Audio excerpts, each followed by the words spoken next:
Shalom, saudara yang dikasih dalam Tuhan Yesus Kristus. Iman seseorang akan terlihat ketika ada persoalan, ada badai, ada tantangan di dalam kehidupan. Iman seseorang akan terlihat jelas di situ. Apakah mereka punya iman yang teguh di dalam Tuhan, ataukah mereka tidak memiliki iman yang teguh dalam Tuhan.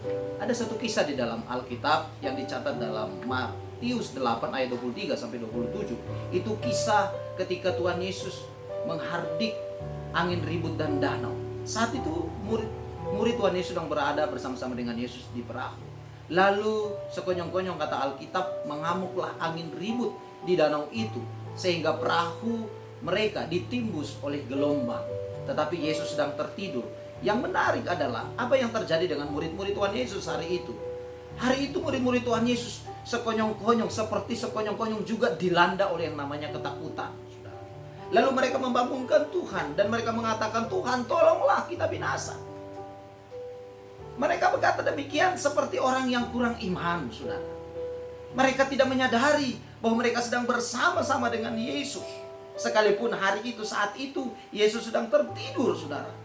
Yesus tertidur, tapi tidak berarti kuasanya. Tidak berarti bahwa apa yang dia bisa lakukan, dia bisa kerjakan dalam kehidupan kita itu berhenti. Tidak, saudara. Nah, apa yang terjadi dengan murid-murid Tuhan Yesus? Ini membuktikan bahwa mereka seperti orang yang kurang iman, saudara.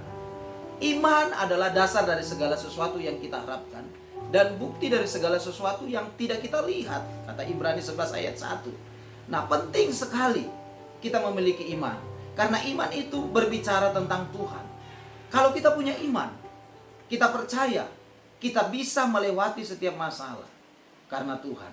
Kita percaya bahwa ketika kita sakit, kita bisa menerima kesembuhan karena Kristus. Itulah iman kita. Menghadapi persoalan kita bisa diselesaikan bersama dengan Tuhan. Itulah iman, saudara. Karena itu perlu kita perbanyak iman kita. Perlu kita beri makan terus iman kita, supaya iman kita bisa bertumbuh di dalam Tuhan.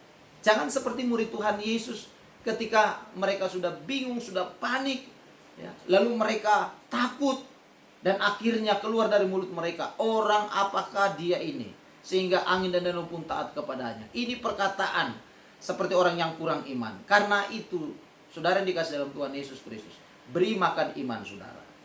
Roma 10 ayat 17 mengatakan iman timbul dari pendengaran-pendengaran akan firman Tuhan. Perbanyak persekutuan dengan firman Tuhan, perbanyak persekutuan dengan Kristus, bangun hubungan dengan Tuhan.